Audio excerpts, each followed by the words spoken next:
turns me on. Because Tyler in Austin. Hey guys, how you doing? I'm doing well. How are you? Good. Okay. In earlier episodes, you've said that you listed, I think, personal experience as one acceptable reason, in your opinion, for believing in a God. Am I right? Kind of. Okay. And actually, I said something almost identical a few minutes ago. Then that is that if somebody has had a personal experience, that it may be true that their belief is then justified. Okay. I don't really buy the personal experience argument, and here's why.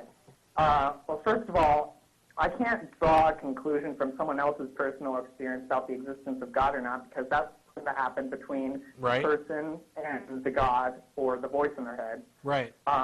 However, I can look at all the reported personal experiences and draw conclusions from that. I see that people have, personal experiences about God, about Yahweh, about Allah, about, all different gods.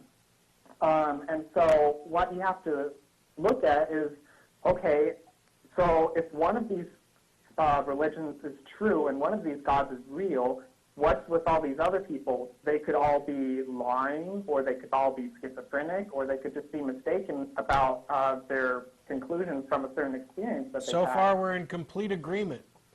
Crap.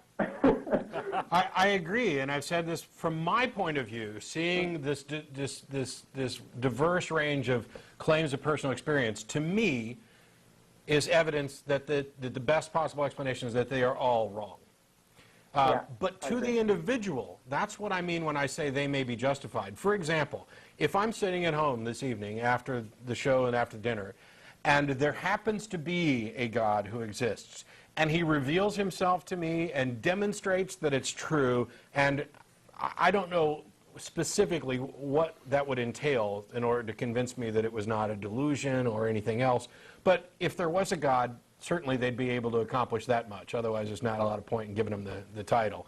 But if they convinced me, and then that was it, then the only thing I could ever do is say, this will never be justification for you, but I've had an experience that serves as justification for me.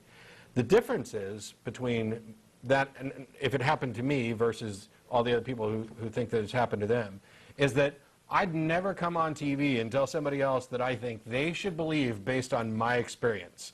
A revelation is necessarily first person, go read David Hume, and everything else is second-hand and hearsay, and it can't possibly be justification. But I'm just saying, I don't think they're actually justified. I can't make an argument either way. But they may believe they're justified, and I'm open to the possibility that it did happen, that they would be justified. I think the short version is that we can't argue with someone else's personal experience, right? I do think that you're right, though. The caller's right, though, in the sense of the aggregate, right? All these people who have had these revelations haven't really advanced the world very much. It's like, okay, well, so what? And if you're one of those people, out there who have had some kind, if you think God talks to you, or you've had some kind of dramatic revelation that has convinced you, I don't think that one quite qualifies, but there are plenty of people out there that would. Then ask yourself this: why the hell are you so special?